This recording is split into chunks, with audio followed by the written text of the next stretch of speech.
आज महाराष्ट्रात बीजेपी पार्टीचे सरकार आहे आणि याला सर्वात मोठा सपोर्ट आर-एस-एस संघटनेचा आहे.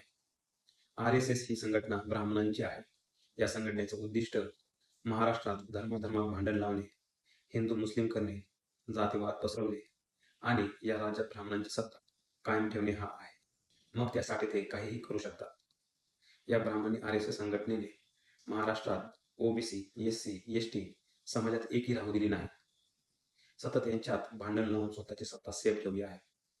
आज महाराष्ट्रात ओबीसी, एससी, एसटी समाजाच्या मुलांना शिक्षण मिळत नाही, त्यांना रोजगार मिळत नाही, त्यांना नवीन स्किल मिळत नाही, शेतकऱ्यांना न्याय मिळत नाही, जातीवाद थांबत नाही.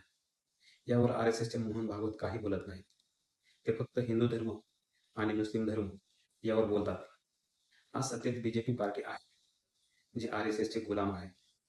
त्यामुळे प्रकाश आंबेडकरांनी सर्व ओबीसी, एससी, एसटी समाजाला घेऊन डायरेक्ट आर-एस-एसच्या हेडक्वार्टरवर मोर्चा काढला होता.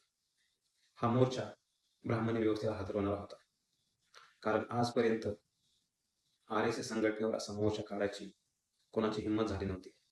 आज आर-एस-एसला प्रकाश आंबेडकरांची भीती बसली आहे आणि उद्या चालून जर असे आंदोलन तीव्र झाले तर सर्व महाराष्ट्रभर लोक आर-एस-एसच्या विरोधात उभे राहतील. म्हणून आर-एस-एसने प्रकाश आंबेडकरांच्या आंदोलनाला थांबवण्यासाठी एक मार्ग काढला. तो मार्ग आहे एससी आरक्षणाचं उपवर्गीकरण.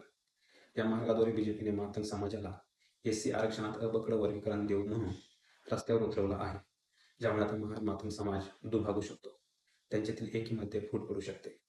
हे आरक्षणाचे वर्गीकरणाचे आंदोलन मोर्चे बीजेपी आणि आर-एस-एस सत्ता कायम ठेवण्यास मदत करू शकते. अशा पद्धतीने मनवादी ब्राह्मण लोक दलित समाजाला एकजूट होण्यापासून अडवतात. यावर तुमचं काय मत आहे, नक्की सांगा.